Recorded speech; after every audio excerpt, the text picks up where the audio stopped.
Boom! Ceci est mon premier live. Salut tout le monde, je m'appelle Jean-Marie. On va en reparler tout à l'heure, le fait que je me présente en disant je m'appelle Jean-Marie et pas en disant je m'appelle John. Je vais commencer le live très simplement en vous balançant une petite vidéo, le temps de paramétrer les partages et tout ça. Cette vidéo, ce live, sera un moyen de répondre aux questions, en fait un moyen de discuter à distance. Je vis en Russie, donc je discute pas tous les jours avec mes compatriotes, pas en direct en tout cas. Aujourd'hui ça va être comme si on était ensemble, donc pour moi ça va être un moment assez chaleureux. Je balance la première vidéo, le temps de tout paramétrer, je vous laisse regarder ça. Attends, faut que je mette petite configuration, ça y est on voit mon écran, tu vois le bordel que c'est. Hop, c'est parti, vidéo. Aujourd'hui, je vais affronter la belle Dasha. Donc clairement, je vais lui mettre la raclée. Mon but, c'est de lui péter la mâchoire inférieure. Bon, elle le sait pas encore. Non, je vais y aller mollo. Je vais essayer de pas abîmer son joli visage. Attends, je mets les gants. Ah, je vais la jouer sérieux. Je vais me mettre torse nu carrément. Ok. Elle me tape et moi, pas trop. À moins que je triche. Oh. Oh. Ah ouais.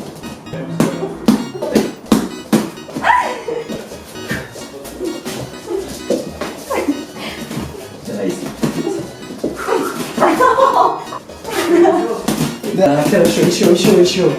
Да.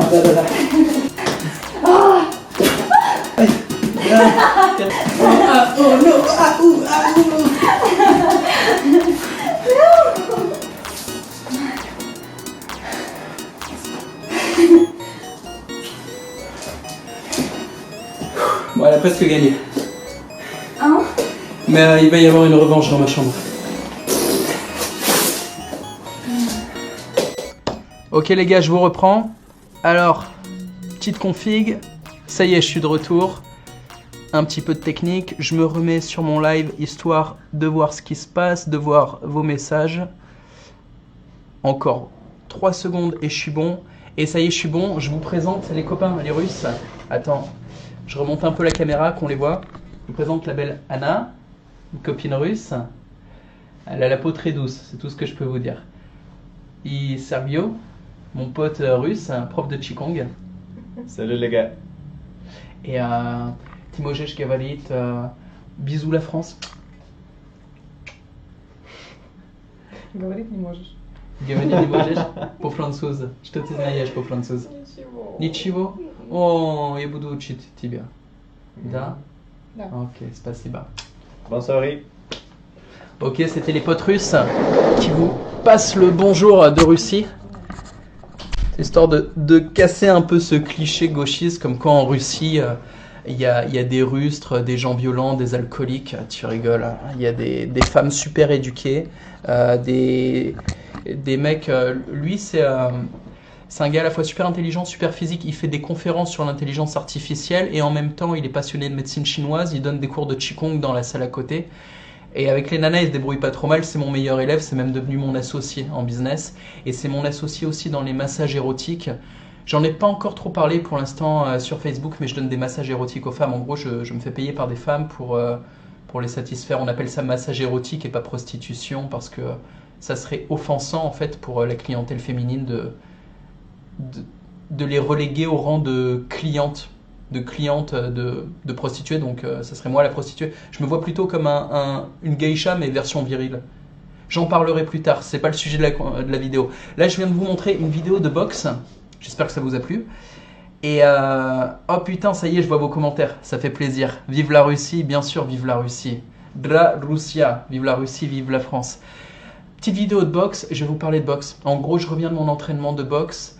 Et il faut que j'en parle, Déjà, je suis dans un super état. Je suis toujours très heureux quand je reviens de la boxe. Je pense que je suis comme un drogué. Tu vois, je suis en montée d'endomorphine ou de substances chimiques qui se sécrètent quand tu te prends des coups dans la gueule et quand tu te dépasses. Parce que c'est un putain de dépassement. L'entraînement, il fait 2h15, dont 1 heure de cardio. Et c'est pas du cardio de PD, c'est hyper intensif. Je te montre juste un exemple de ce qu'on fait pendant le cardio. Imagine... Les mecs, pendant une demi-heure, ils te font courir comme ça, puis faire des pompes, des extensions. Donc tu vois, pendant une demi-heure, tu fais que des trucs comme ça où tu es en sueur, tu vois, tu as envie de vomir. Derrière, il te demande de lever le doigt en l'air, le doigt droit, et de tourner le plus vite possible pendant 1 minute. Une minute, ça fait long, tu as les jambes en feu, et tu te rends pas compte que tu chopes le tournis de malade. Et d'un coup, il te dit d'arrêter et de boxer. Sauf que quand ça fait 1 minute que tu tournes comme ça, et que d'un coup tu t'arrêtes, et tu te mets à boxer, mais tu te pètes la gueule par terre, et puis tu as envie de gerber. Donc tu boxes pendant 15-20 secondes, si tu te pètes pas la gueule par terre, et là il dit le doigt gauche en bas, et tu dois tourner dans le sens opposé en regardant ton doigt en bas, pendant 1 minute. Puis tu t'arrêtes et de nouveau, tu boxes. Et donc ça c'est pendant 1 heure, des tortures dans ce genre-là. Et quand c'est fini, on passe sur les exercices à 2 où on se tape sur la gueule, et il n'y a que des violents quoi. Les mecs ils tapent, ils sont techniques, ils sont bons, il y en a qui sont vraiment baraques. Donc c'est vraiment violent comme entraînement. Le lendemain, je le sens, ça te tue, quoi. Ça te tue vraiment. Et je m'en parlais parce que c'est une putain de thérapie. Bon, je remets mes godasses. Les arts martiaux, et je te parle pas d'aller faire des faux arts martiaux. Je te parle des sports de combat, un truc où ça tape. Un sport qui tape, un sport de combat réel, est une thérapie pour la virilité. Et je te raconte vite fait mon expérience. C'est un truc dont je parle pas souvent, mais je me suis rendu compte que j'étais un fragile. J'avais objectivement peur de me battre. Et j'étais rarement dans une situation où je pouvais me battre, où je devais me battre. Mais en fait, cette peur de se faire taper, et j'avais encore plus la peur de taper. C'est-à-dire, j'avais pas tellement peur de me faire taper dans la vie, mais j'avais pas le cran de mettre une grosse patate dans la gueule d'un mec, à cause des conséquences médicales, juridiques, ou... Tu sais, il faut être déterminé en fait pour mettre une patate. Et j'avais peur de frapper, et à cause de ça, il y avait comme un parasite dans mes relations aux autres hommes. Et je ne m'en rendais pas vraiment compte. Je m'en suis rendu compte quand il y a un mec qui m'a menacé de mort et qu'il a fallu que je commence à m'entraîner, et que par l'entraînement, j'ai guéri en fait ce handicap, cette peur. Et là, ça fait 4-5 mois que je boxe, et c'est sérieux, c'est un des plus durs entraînements que j'ai jamais fait de ma vie en fait. Genre je me suis fait ouvrir l'arcade, je sais pas, ça se voit, j'ai fini la gueule en sang. C'est sérieux comme truc. T'y vas, tu sais pas dans quel état tu reviens. Tu peux vomir ou tu peux avoir la gueule en sang. Ça tape vraiment. Et je me suis aperçu d'un truc, c'est que la guérison, c'est-à-dire il y a des situations toutes simples où je marche dans la rue et où j'observe mon état émotionnel, mon état physique, mon état de relaxation, et je me rends compte qu'il y a un poids énorme qui est parti. Je me suis libéré d'une de mes peurs, ce qui est la peur de frapper. J'ai plus peur de frapper. Aujourd'hui, je frappe. Et putain, qu'est-ce que ça me relaxe. Ça me rend pas plus agressif, au contraire. Mais une thérapie incroyable, quoi, en termes d'identité sexuelle. Donc mon identité sexuelle, clairement, c'est la masculinité. Je suis un homme. Je suis pas du tout partisan des gens qui croient que c'est ambigu l'identité sexuelle. T'es un homme ou t'es une femme. Rien d'autre, je connais rien d'autre. Les aliens peut-être, un jour on en découvrira, pour l'instant je connais rien d'autre. Mais bref, en termes de développement d'identité masculine, il y a plein de mecs que je consulte pour mes cours de sexe, avant de leur dire de commencer à faire des exercices pour muscler le groupe musculaire du périnée, d'assouplir les tissus de la verge, enfin c'est des entraînements techniques pour les zones génitales. Avant de ça, j'ai envie de leur dire, faites de la boxe, commencez par la base. Est-ce que tu dors bien? Est-ce que tu manges bien? Est-ce que tu sais te battre? Est-ce que tu es capable de défendre les tiens? C'est ça la priorité en fait. C'est la base de la virilité.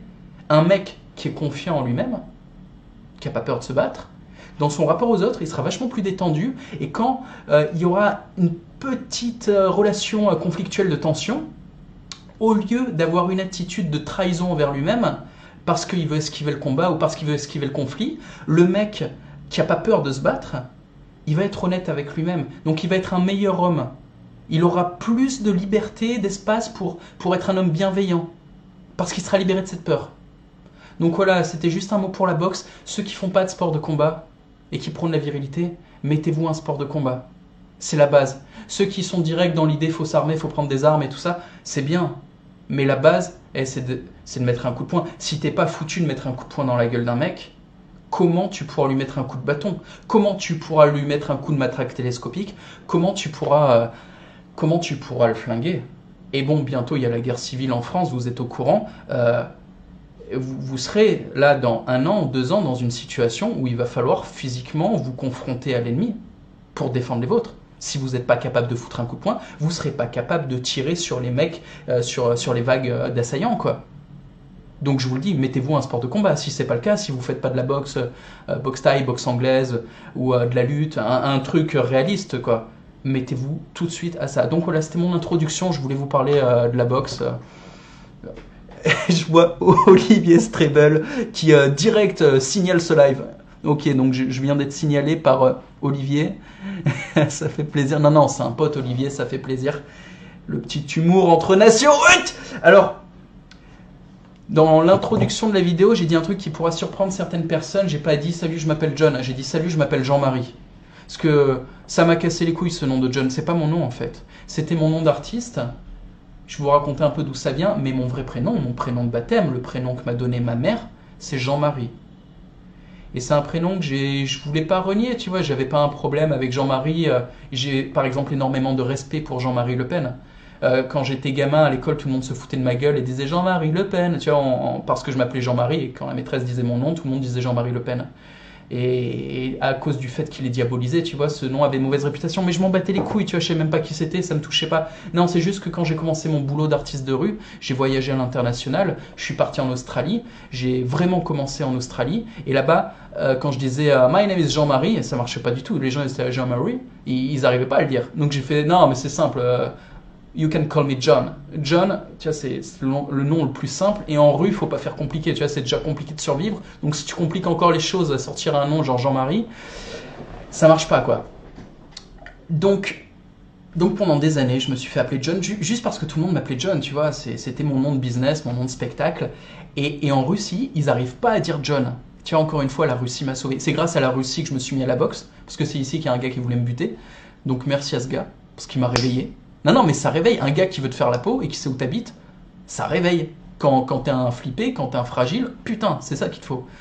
Il y en a un qui me dit sabbatiste, qu'est-ce que c'est? C'est du pur satanisme! Oh putain, je sens qu'il y a toute la bande à Salim qui est là. Bref, les Russes n'arrivent pas à prononcer le prénom John. Ils disent Jonah, ils n'arrivent pas en fait. C'est pas dans leur culture. Ça leur casse les couilles, de toute façon, c'est un prénom d'américain, ils aiment pas les Américains. Et quand je leur dis, Minyazavut ni John, Minyazavut Jean-Marie. Et Jean-Marie, oh putain, ils adorent. Pour eux, ça sonne raffiné. Et ils me font plaisir, tu vois, ils m'ont reconnecté à mon vrai prénom français.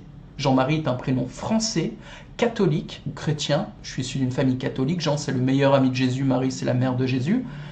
Et c'est un super prénom. Et c'est aussi le prénom d'un des plus gros héros français, d'un mec des plus street crédibles qu'il y ait jamais eu, l'auteur de la célèbre punchline « Hey, je vais te faire courir, rouquin !» C'est Jean-Ma, quoi.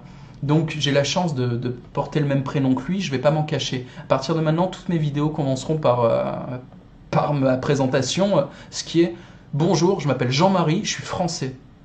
Donc encore une fois, merci la Russie. C'est incroyable. Mais c'est infiniment plus facile d'être français, c'est-à-dire de vivre, d'exprimer au jour le jour mon identité nationale française en Russie, que ça ne l'était en France. En France, je me faisais bouffer par l'anti-France. Tu vois, c'était pas ma faute, mais il y a comme un nuage collectif, un inconscient collectif qui t'empêche d'être fier de français à tous les niveaux. Et en Russie, c'est tout l'inverse. Ils adorent la France. On jouit encore d'une image très positive ici, ça va pas durer. Ils sont en train de se rendre compte que ça part en couille en Europe de l'Ouest. Ils sont en train de se rendre compte qu'on a perdu notre identité sexuelle et que ils savent qu'il y a des féministes à l'Ouest, que c'est niqué. Et ils savent que les mecs, ils ressemblent à des tarlouses, qui ont perdu leur virilité. Ils sont au courant. Mais il y a encore ce rayonnement par les films russes. Tu vois, dans les films russes, les Français sont super, quoi. Et les Russes et les Français sont toujours potes dans les films russes. C'est génial. Donc bref, en Russie, c'est tellement agréable d'être un nationaliste français parce que tout le monde, tous les Russes t'encouragent à le vivre, tu vois. Attends, et là c'est qui Liam qui dit pour ton prénom, ça faisait un moment que je t'en parlais, mais tu préfères écouter les Russes violents et alcooliques. Ah, t'as des preuves en vidéo. Non, je fais référence à des commentaires à la con que j'ai reçus. Liam est un pote. Donc grosse dédicace à Liam, grosse dédicace à Jimmy, grosse dédicace à Daniel et à tous les potes qui suivent. Je vais commencer le live dans son propos. Le propos, c'est de répondre à vos questions. Hein. C'est quand même mon boulot. Je suis coach sexuel, je m'appelle Jean-Marie, je suis français. Et Pour ne rien gâcher, je suis le meilleur coach sexuel au monde. Ça peut sonner arrogant, ça l'est, mais objectivement, c'est vrai. Et je le prouverai. Je suis pas le plus connu au monde, mais techniquement, je suis le meilleur. Je suis le seul, en fait, qui ait 10-15 ans d'expérience pornographique. C'est quand même l'expérience du terrain. Hein. Je veux dire, quand tu es face à des caméras et que tu tapes des meufs pendant que tu as une équipe technique qui te fout la pression, un producteur qui dit « prends de l'angle » et qui te tire sur l'épaule pendant que tu baises et que tu continues à maintenir ton érection, il y a une lumière qui pète et on te dit « stop !» Toi, tu dois garder ta bite dure sous capote, tu vois, en attendant qu'il y ait un mec qui change l'ampoule et puis recartonner. Il faut un peu de technique hein, pour gérer ça. Hein, pour gérer son érection, son éjac et tout. Et en même temps, j'ai les techniques asiatiques, tu vois, les techniques de management énergétique sexuel, du tantra, du sextaoïsme. Je suis plutôt dans la voie du sextaoïsme que du tantra, mais qu'importe. Plus un peu de connaissances anatomiques. Et il n'y a aucun autre coach sexuel qui l'a. Aucun. Il n'y en a aucun qui mixe l'essence de tout ce qu'il y a de meilleur. Je suis le Bruce Lee du sexe. Tu vois, j'ai combiné tout ce qu'il y avait de meilleur. Donc, ça a beau paraître un petit peu arrogant, ça reste la vérité. Et le temps me donnera raison. Tu vois, comme Soral, j'ai raison. Je commence avec la première question, en attendant de lire les vôtres. Je vois qu'il y a déjà des questions hein, sur... Attends, je vois surtout des commentaires rigolos. Je vois pas encore trop de questions. Mais bref, vous pouvez commencer à écrire vos questions. J'y répondrai tout à l'heure. Je vais commencer par les questions que j'ai déjà. De toute façon, vu que c'est mon premier live, je m'attendais pas à ce qu'il y ait des milliards de questions ou qu'il y ait des milliards de gens. Tu vois, là, on est 40 pour l'instant. Mais le live sera vu par 4000 personnes. Et donc, c'est pour ça que j'ai tout le long de la semaine, au lieu de répondre aux questions que je reçois tout le temps sur Facebook, je les ai stockées. Et je vais y répondre maintenant. Première question. Je ne sais pas qui l'a écrit. De toute façon, je pense que vous voulez rester anonyme dans vos questions, surtout quand ça parle d'un problème. Je la lis. Lors d'un rapport sexuel, est-il important d'avoir une bite large et longue, ou bien soit l'une, soit l'autre? Je veux dire, il n'y a pas que ça qui fait aussi. Parce que quand j'écoute les meufs de mon entourage, j'ai l'impression qu'il n'y a que ça qui compte. Donc, là, on a un mec qui se demande si c'est vraiment important d'avoir une bite grosse et longue. Je vais vous dire ce qui est important. Je la fais graphique là, est-ce que tu me vois quand je suis loin? La bite, c'est la partie émergée de l'iceberg. Bon, il faut que ça soit dur. Ce qui est important, c'est qu'elle soit bien dure. Mais la puissance sexuelle ne vient pas de la bite, elle vient du groupe musculaire du périnée. Donc c'est le groupe musculaire qui a entre les couilles et l'anus en gros. Et ce groupe musculaire sert de bouchon au moment où tu as les corps spongieux qui sont remplis de sang. C'est-à-dire quand ta bite se remplit de sang, la pression sanguine est à peu près 2 fois supérieure au reste de ton corps. Tu vois, si tu commençais à avoir cette pression sanguine ailleurs dans le corps, mais tu aurais le corps qui gonfle, tu vois, et qui explose. Donc là, c'est ta bite. Mais elle est faite pour gonfler, elle est élastique, ta bite. Donc ça va, ça gonfle, c'est sous pression, ça devient dur, nickel. C'est dur parce que tu as le muscle PC qui bloque tout ça. Et en gros, quand tu as un muscle PC puissant, tu as une bite bien dure. Donc ce qui est important, c'est pas de focaliser tant sur la bite, mais sur le muscle PC. Parce que lui, tu peux le fortifier. Et pas que. Le groupe musculaire des fessiers. Parce que quand tu baises, ta bite, elle bouge pas. C'est tes fesses qui bougent. C'est tes cuisses. Donc en fait, les cuisses, le groupe musculaire des fessiers et le bas du dos, c'est ça en fait les vrais marqueurs de ta puissance sexuelle. T'as remarqué d'ailleurs, j'ai quasiment un corps d'Africain. Une gueule d'Africain. Il y en a, ils se foutent de ma gueule d'ailleurs parce que je suis un peu suprémaciste blanc. Donc ils se foutent de ma gueule parce que c'est dur d'être un racialiste quand t'as une gueule blanche. Mais une gueule de négro, je veux dire. Mais je le vis très bien et je pense que les négros ont une bonne gueule. Alors, regarde, tu vois, avec mon cul de négro, et ben, je mets des gros coups de bite. C'est ça la base. En fait, tu fais des squats comme un connard, ou moi j'ai fait 10 ans de skateboard, t'as un cul puissant, et ben tu mets des bons coups de bite. C'est ça. Ensuite, le fait que ta bite soit longue, grosse ou pas, je veux dire, un vagin, c'est pas comme un anus. Un vagin a une taille limitée. L'anus, tu peux aller super loin dedans, tu vois, le côlon, il continue. Bon, après, il fait des tours et tout, donc c'est compliqué, à moins que ta bite soit souple, tu feras jamais des tours dans son estomac ou dans son tube digestif. Mais le vagin, il finit au moment du cervix. Tu peux aller un peu en dessous du cervix ou un peu au-dessus. Bon, il faudrait que j'ai un graphique pour que tu captes. Mais on va dire qu'un vagin... tu peux taper dans le fond, quoi. Alors que dans l'anus, non, il n'y a pas de fond. Même dans la gorge, il n'y a pas vraiment de fond. Si tu fais une gorge profonde et que tu rentres dans le larynx, ou je sais pas comment ça s'appelle, tu peux aller vraiment profond. Mais le minou, non, il y a un fond. Le fond n'est pas si profond que ça. Et les points sensibles, c'est-à-dire le point A, le point G... Bon, il y a un point en dessous du cervix qui est un peu loin, mais le point A et le point G, les 2 points principaux, ils sont pas si loin. Ils sont, le point G, il est immédiatement à l'entrée du vagin. Donc même avec une petite bite, tu peux le stimuler en tapant dessus. Et le point A, il est peut-être entre 5 et 7 cm. Donc je veux dire, si tu as une bite de moins de 10 cm, c'est sûr que c'est limite, c'est pas valorisant quand tu baisses ton slip. Mais même avec une bite de 10 cm, il y a moyen de faire le boulot. Donc il faut vraiment pas complexer sur la taille de sa bite, il faut complexer sur la dureté de son érection. Pourquoi? Parce que c'est vraiment la dureté de l'érection qui va faire que tu peux faire le boulot. Et ah tiens, il y a une question, comment débander? J'ai du mal. Je vais te dire comment débander, il y a une technique. Ça c'est Olivier, mais je continue ce que je raconte. En gros, il faut une bite bien dure et il faut des bons coups de fessier pour l'utiliser. Et le truc, c'est que pour solidifier la qualité de son érection, là on peut bosser. Alors que la taille de sa bite, tu peux l'augmenter de 15% avec des pompes à bite, mais tu n'iras pas au-delà à moins de te faire une opération. Donc tu ne peux pas vraiment influencer la taille de ta bite. Donc ça ne sert à rien de trop focaliser là-dessus. J'ai fait une vidéo sur le sujet sur mon site sexworkout.net qui est accessible depuis la page qui s'appelle Comment construire une érection solide et j'explique comment durcir son érection et comment avoir une érection vraiment solide. Je vais répondre à la question d'Olivier Strebel, comment débander, j'ai du mal. Je te raconte un truc, Olivier. C'est peut-être lié à mon entraînement, mais des fois je me réveille en pleine nuit avec des genres de crampes érectiles. C'est peut-être parce que je m'entraîne trop, j'ai plein d'exercices génitaux en fait.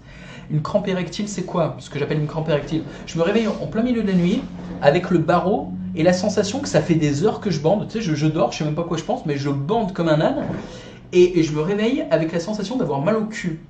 C'est bizarre, tu vois, je me réveille en bandant et l'impression que quelqu'un m'a enculé, violé pendant mon sommeil. Je me dis, qu'est-ce qui se passe?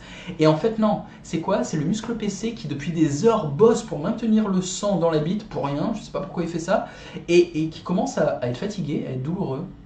Donc ce que je fais, c'est que je me masse le muscle PC, donc je me masse le point entre l'anus et les couilles pour un petit peu relaxer la douleur.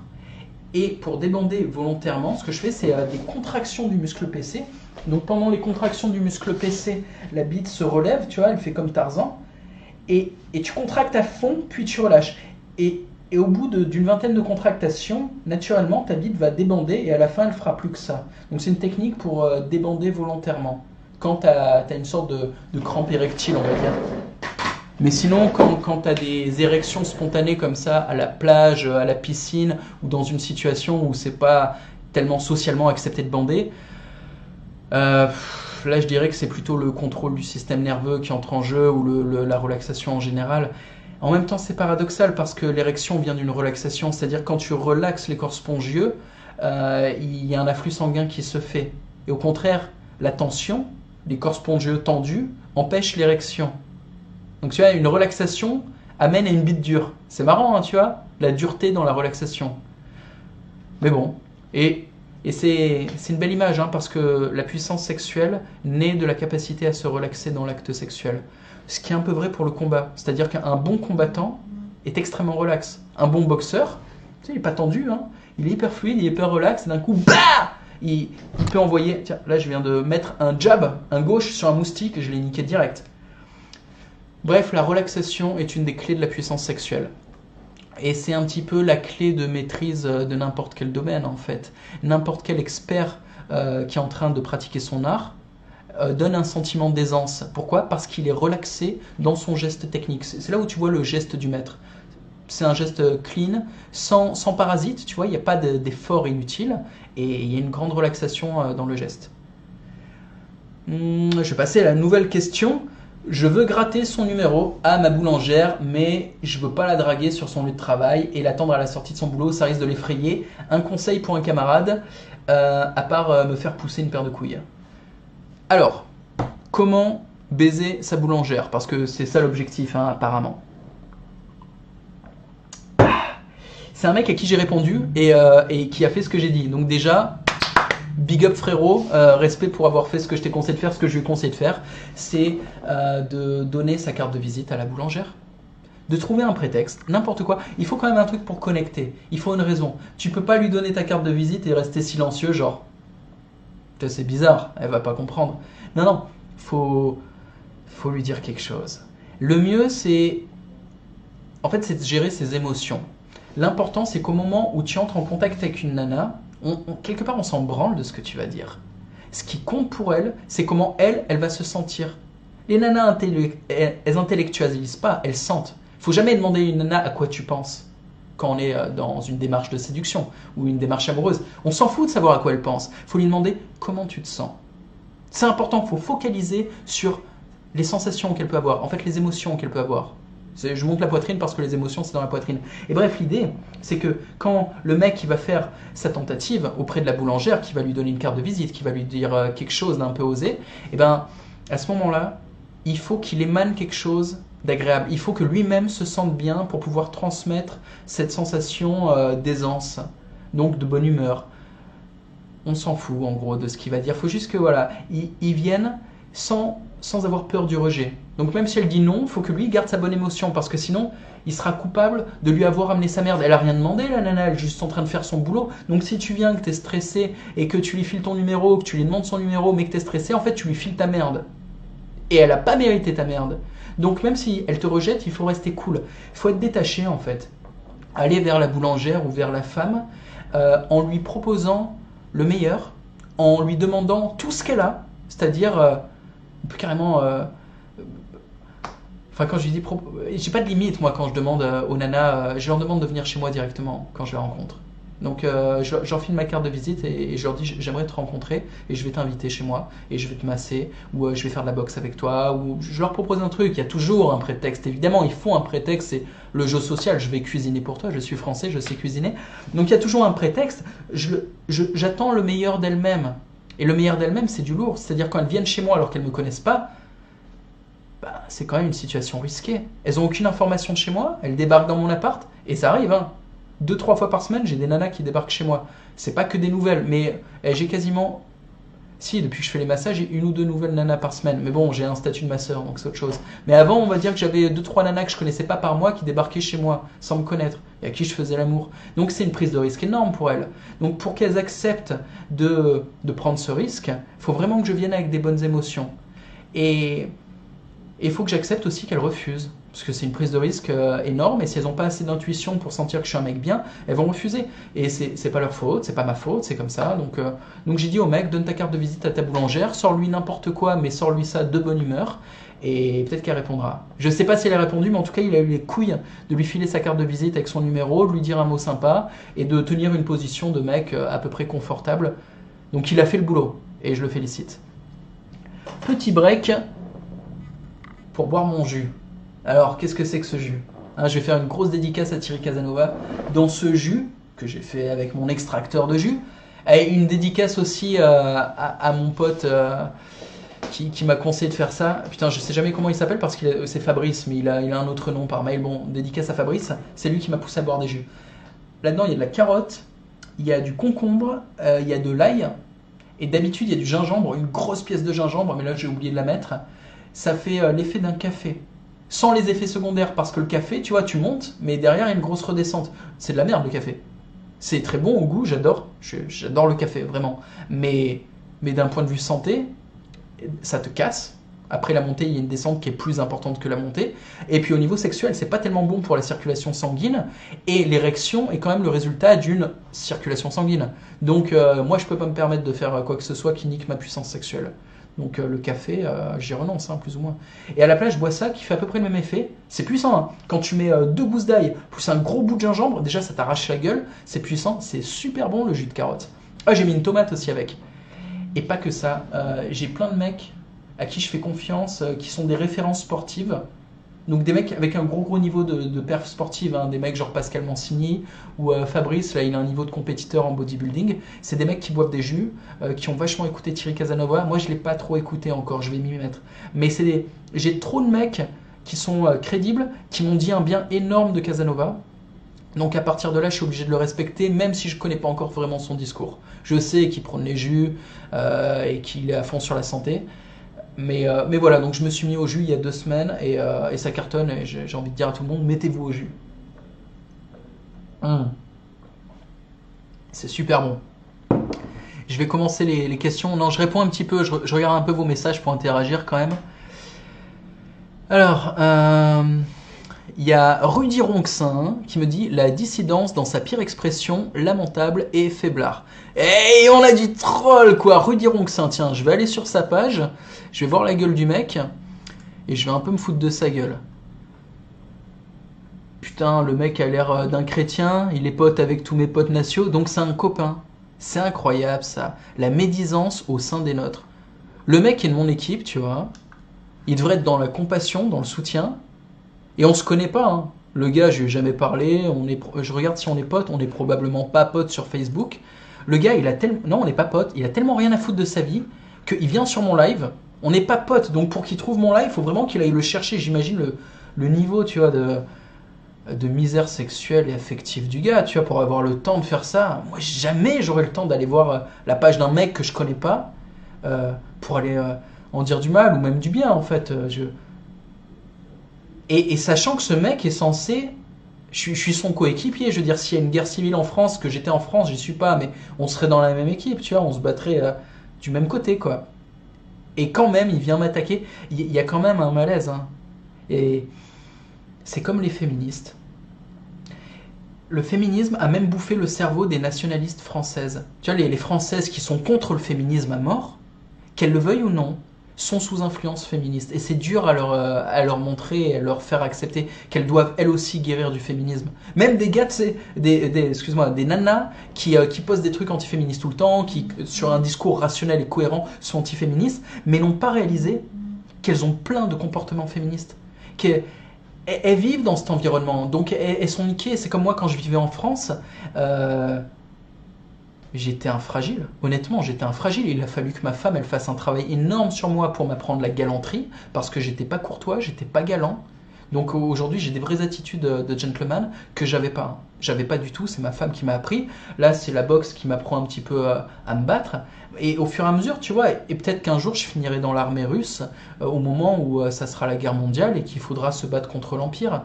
Mais quand t'es dans cet amas de merde, t'es sous influence. Et là, le mec qui m'insulte, évidemment, il est sous influence de quelque chose d'hostile, quoi. Alors, il y a Mehdi qui me demande c'est quand que tu reviens en France. Je reviendrai pas, mec. Je reviendrai jamais. Je veux le passeport russe. Je vis au paradis. Tous les soirs, quand je fais ma prière, parce que je prie le soir, ma prière commence, ça commence par un Notre Père. Tu vois, je finirai peut-être le live par une prière. Ça commence par un Notre Père. Ensuite, je parle à Jésus. Et je le remercie de me permettre de vivre sur les terres de la très sainte Russie. Ensuite, je lui raconte tout ce que j'ai eu de bien dans la journée et je le remercie pour ça. Je le remercie pour mon entraînement de boxe, pour la copine qui m'a témoigné de la tendresse, pour la productivité que j'ai réussi à avoir dans la journée quand j'ai fait mon boulot, et tous les jours je fais mon boulot, pour tout ce qu'il y a de positif, pour quand je reçois de l'argent aussi, parce que je fais de l'argent en vendant mes vidéos. Donc à chaque fois que vous m'achetez une vidéo, dans ma prière, le soir, j'en parle à Jésus et je lui dis merci pour la vidéo vendue. Faut le savoir.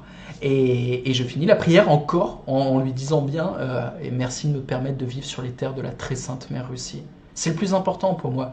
J'ai jamais été aussi heureux que depuis que je suis là. Ce pays me fait du bien. Je suis en meilleure santé mentale, physique. Et je suis heureux.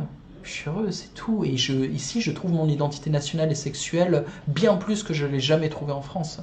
Donc non, je ne reviendrai pas en France, pas avant d'avoir réussi à convaincre, alors ça ne sera pas tout seul, l'armée russe de nous prêter ses chars pour la reconquête française. Pour moi, la France est un territoire... C'est même pas la guerre civile à mes yeux, on a déjà perdu la guerre.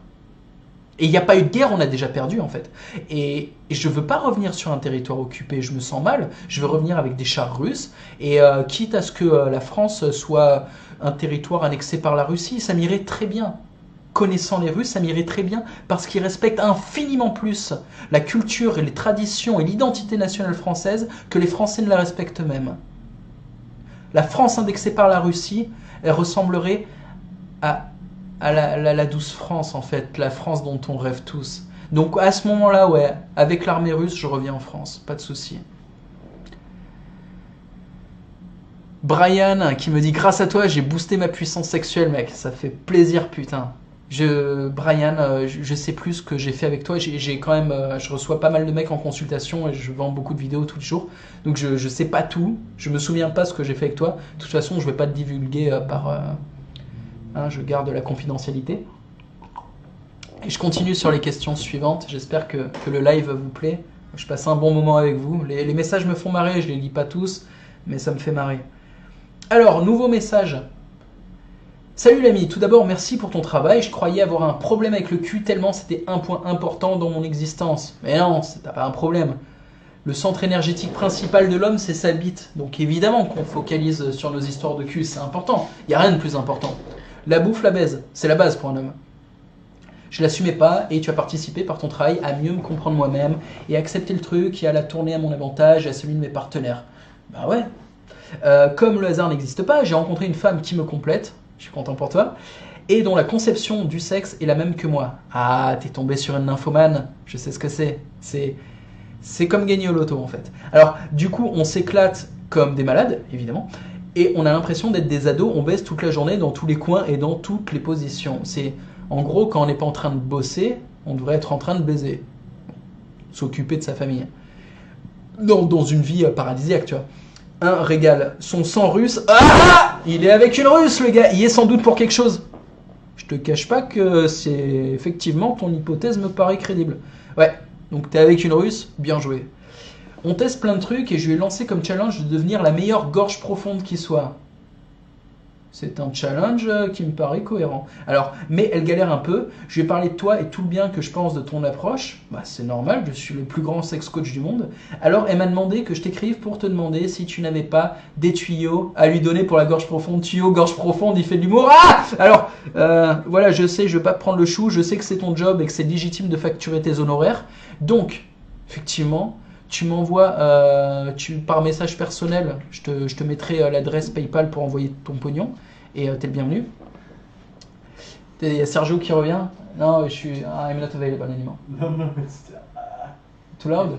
yeah. Ah, But it's okay. Ouais, il me dit que je fais trop de bruit, il donne son cours de Qigong. Bref, ouais, tu sais, c'est un truc énergétique et tout. On est très spirituel ici, hein, ça se voit pas, mais on fait de la médecine chinoise. Il a ses étudiants à côté. Donc, non, je continue le message. Donc, si tu me réponds pas, tu m'enverras de l'argent. Il n'y a pas de souci. Et dans tous les cas, j'aurais pu t'exprimer ma reconnaissance pour ce que tu fais. Passe une belle journée et mort au con. Ça marche. Alors, tout simplement, le gars me demande comment faire une gorge profonde, comment expliquer à sa nana comment faire les gorges profondes. Il y a un truc pas mal pour les gorges profondes. Il y a un mec qui m'envoie un lien, mais c'est pas un lien de gorge profonde là, Olivier. Bon, c'est pas grave. Pour les gorges profondes, la position de base. Attends, je me mets comme ça sur le lit, on verra peut-être. C'est que la nana se fout à l'envers. En gros, comme ça. Je sais pas si on me voit. Tu as la gueule à l'envers comme ça. Et là, tu peux attaquer la gorge. Mais pas pour tout le monde. Il y a des nanas qui vont avoir plus d'aisance en gorge profonde. Putain, on me voyait pas en fait. Mais j'avais la tête vraiment retournée. Il y a des nanas qui ont plus d'aisance, tu vois, la tête vers le bas. Donc, pour qu'elle bosse la gorge profonde, mon conseil, c'est pas qu'elle le bosse directement avec toi, ou qu'elle le bosse directement avec partenaire, faut qu'elle s'entraîne toute seule, faut qu'elle s'achète un god de bonne taille, tu vois, un truc d'une vingtaine de centimètres, et qu'elle s'entraîne toute seule tous les jours. C'est vraiment un entraînement quotidien. Donc dans deux positions, les deux positions de base. Donc c'est le menton en l'air, la gorge ouverte comme ça. Et l'autre position c'est vers le bas. Tu vois, elle pose le god et elle fait le pivert avec la tête. Et en gros tous les jours elle va gagner un petit peu des centimètres dans son ouverture de gorge et elle arrivera à passer tu vois, dans la gorge carrément. Ça ressemble à la sensation de passer à travers un anneau.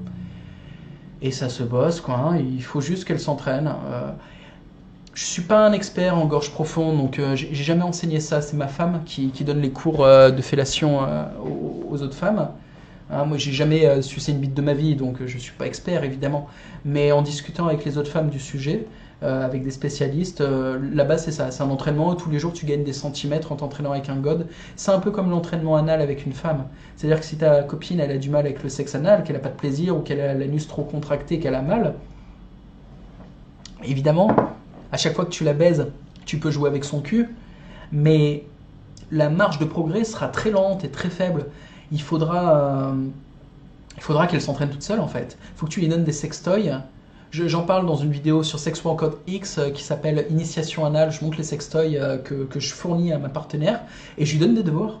Je dis 15 minutes par jour, tu vas t'entraîner avec le plug anal pour la relaxation, avec le chapelet anal pour la stimulation. C'est deux choses différentes. Il faut se relaxer l'anus et il faut activer le système nerveux pour qu'au lieu de sentir une sensation étrange de défécation, on puisse connecter le système nerveux du rectum à la partie du cerveau qui interprète le signal comme un plaisir et pas comme une douleur ou comme un sentiment bizarre de se chier dessus en fait.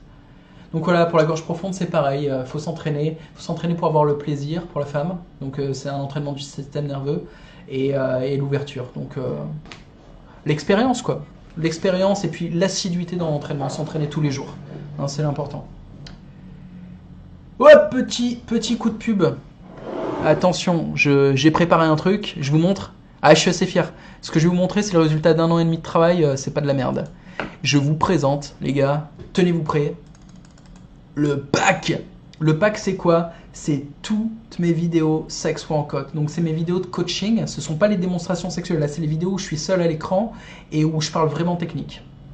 Dans ces vidéos, je te donne les graphiques, les explications. En fait, je te donne un programme d'entraînement et je développe chaque exercice. Un programme d'entraînement comprend à chaque fois 4-5 exercices et je te dis comment les réaliser, les exercices avec tous les détails. Je te dis pourquoi ça marche, tu as la théorie et tu as l'exécution, comment bien exécuter le mouvement. Parce que c'est comme à la muscu, hein. Si tu exécutes mal le mouvement, tu progresseras jamais. Donc là, il faut savoir comment faire. Et puis surtout, c'est... À la muscu, tout le monde sait comment faire un curl incliné, un développé couché et tout, c'est des techniques connues. Là, les exercices que je donne, il n'y a que les acteurs porno qui les connaissent. Il n'y a pas grand monde qui pratique des exercices physiques de performance sexuelle. Donc la première vidéo renforce ton érection. Dans cette vidéo, je parle de comment avoir une érection vraiment stable. Tu vois, pouvoir bander pendant des heures et que ça ne relâche pas. Et puis avoir une érection plus dure et un meilleur angle d'érection, c'est une bite qui lève plus haut. Qui se rapproche du nombril en fait, au lieu de pencher vers le bas. Bande sur commande, la vidéo numéro 2. Là, c'est plutôt un exercice de travail mental, c'est-à-dire, même en situation de stress, réussir à bander. Ça veut dire quoi? Je te donne un exemple précis. Si ce soir, tu rencontres une nouvelle copine et qu'elle est super belle, au lieu d'être intimidé et avoir un problème d'érection, non, si tu as fait l'entraînement, dès la première fois, tu banderas direct. Et il y a plein de situations en fait où pour des raisons de stress, le mec va perdre son érection. Alors que physiquement il est capable de bander, mais en fait il va s'en empêcher. Il aura une mauvaise configuration corporelle. Et dans cette vidéo, j'explique comment on fait, nous les acteurs porno, pour arriver sur le tournage dans une bonne préparation mentale. Parce que la préparation physique c'est important, ça se fait au fil des mois, tu vois, c'est une préparation qui est longue, mais la préparation mentale elle doit être faite à chaque fois, avant chaque session sexuelle. La vidéo numéro 3, trouve des partenaires. Ici, c'est ma technique qui est l'inverse de la drague. C'est une technique d'investissement amoureuse et sexuelle. Mais je vais repasser sur l'écran normal pendant que je te parle. C'est une technique d'investissement amoureuse et sexuelle. Technique d'investisseur. Je considère que partir à la drague, c'est comme partir à la chasse avec sa bite et son couteau. C'est certes valeureux, mais en termes de baisse, ça rapporte pas grand-chose. Les baiseurs baissent très mal. Ils baissent pas mal de nanas différentes s'ils sont bons dans la drague. Mais c'est tellement dur de draguer qu'ils dépensent toute leur énergie, ils ont un niveau de stress énorme pendant la drague, et derrière, au moment de la baise, déjà, ils se contentent de ce qu'ils chopent. Ils ne chopent pas tout le temps ce qu'ils veulent choper. Et ils sont fatigués au moment de baiser la nana, et souvent, ils baisent la nana chez la nana. Ils ramènent pas la nana chez eux parce que c'est des emmerdes. Leur truc, c'est de ramener plein de nanas. Donc, si elles savent toutes où il habite, à un moment, tu vois, il y en aura 3 qui sonnent à la porte. Il y a des conflits qui arrivent. Donc ma technique, c'est pas de choper des milliards de nanas. Non, ma technique, c'est de choper des nanas de super qualité. Enfin, tu vois le niveau des nanas qui est avec moi dans les films, ça donne une vague idée de ce qu'est ma vie sentimentale et amoureuse. Tu vois qui est mon épouse. C'est des meufs, elles ont 130 de QI, elles ont... sur la ligne idéologique, elles sont sur ma ligne. Et c'est des top modèles, c'est des tops de la féminité. Comment est-ce que je fréquente des nanas comme ça? Il y a une méthode que j'applique à la lettre, c'est la méthode que j'ai construite, que je considère comme la meilleure au monde, normal. Je suis le plus grand coach sexuel au monde, je m'appelle Jean-Marie et je suis français. Et regarde la méthode, tu verras, il y a une vidéo teaser, il y a une vidéo de bande-annonce sur le site. Je passe à la vidéo suivante. Organise ta baise. Très important, organise ta baise. Et c'est pas de l'improvisation, hein. Toutes mes baises sont organisées comme des spectacles. Je fais des programmes. Il y a deux choses. Il faut savoir ce que tu vas faire et il faut comprendre le corps de la femme. Si tu comprends pas comment fonctionne de la femme, tu vas faire n'importe quoi. Il y a des rythmes à respecter. Il y a des rythmes anatomiques et physiologiques du corps de la femelle qu'il faut respecter. Sinon, tu n'arriveras pas au résultat souhaité. Et le résultat, c'est de la faire pleurer de bonheur, évidemment. Et c'est pas une image, hein. Là, je viens de niquer un moustique encore. C'est pas une image. Mes copines pleurent de bonheur. Hier, c'était Natalia qui était ici. Elle a squirté et pleuré. C'est le duo gagnant, hein. Tu as une nana qui squirt, qui pleure de joie, elle revient. C'est sûr. Surtout quand elle squirt pour la première fois de sa vie et qu'elle croyait que le squirt, ça n'existait pas. J'ai plein de nanas comme ça qui croient que le squirt est une... C'est une légende, c'est des conneries, et c'est des nanas qui se foutent de l'eau dans la chatte et puis pendant les pornos ils font sortir l'eau de la chatte et ils appellent ça... Non, le squirt ça existe. Je suis masseur génital pour femmes, mon métier c'est de faire squirter les femmes, ça existe. C'est pas ceux qui ont fait squirter des femmes pourront valider. Bref, une baisse bien organisée, ça veut dire quoi? Ça veut dire que tu vas la rendre folle de bonheur. Ça veut dire que tu vas être créatif, donc tu seras dans une position un peu de magicien, tu vois, à lui sortir plein de trucs par surprise et elle va kiffer, elle sera dans des super émotions. Et ça veut surtout dire que tu auras préparé ton contexte, ta zone de travail, tes outils, et que tu seras dans un confort qui va te permettre d'avoir des érections beaucoup plus dures et un bien meilleur contrôle d'éjaculation. Parce que quand tu es confortable, tu es relax. Et quand tu es relax, je te l'ai dit, tu as une grosse puissance sexuelle. La vidéo numéro 4... Ah non, je viens de la faire. La vidéo numéro 5, retarde ton éjaculation. Alors, pourquoi retarde et pas contrôle? Parce que je ferai une autre vidéo pour le contrôle total d'éjaculation. Mais il faut marcher avant de savoir courir, hein. C'est-à-dire que le contrôle total d'éjaculation ne viendra que par des pratiques énergétiques. Le sexe Tao. Et c'est ça dont je parlerai dans la vidéo numéro 6. Mais faut déjà retarder l'éjac, c'est-à-dire pouvoir baiser pendant plus de 20 minutes. Tu vois, je dis que c'est bien quand tu es à 40 minutes. 40 minutes, c'est 40 minutes de pénétration, je te parle, hein. Ça veut dire qu'avant, tu as des préliminaires qui font également 40 minutes, puis tu as les 40 minutes de sexe, vraiment où c'est du sexe, et 40 minutes post-coïtal, où tu fais des câlins à ta nana, où tu lui parles de choses importantes, parce que le meilleur moment pour avoir une connexion mentale avec sa copine, plus une connexion émotionnelle, en fait, être avec elle, c'est juste après le coït, juste après la baise. C'est un moment précieux pour la relation de couple. C'est le moment où il faut parler à ta femme. C'est pas dans la journée quand elle est énervée, jamais de la vie.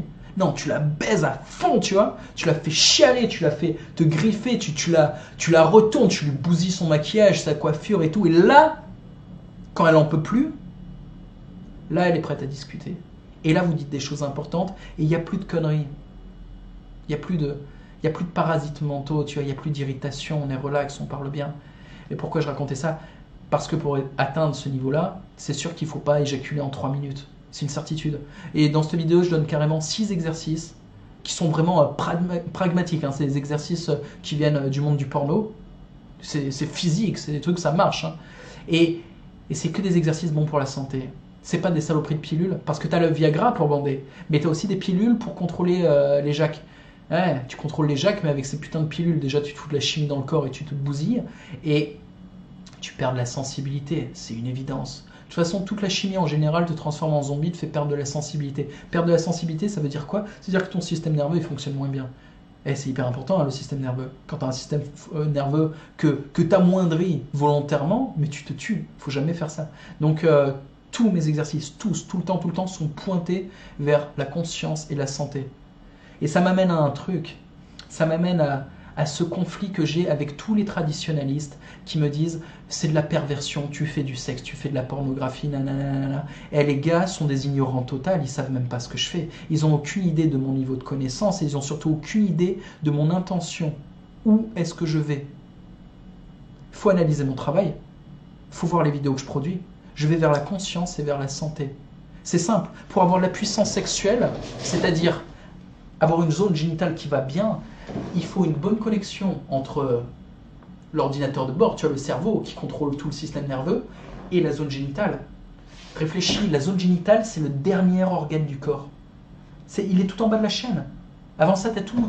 Tu as la gorge, tu as le cœur, tu as les poumons, tu as toutes les viscères, tu as le système digestif, la prostate, l'estomac, les reins. C'est hyper important pour la sexualité, le rein. Et tu as la colonne vertébrale.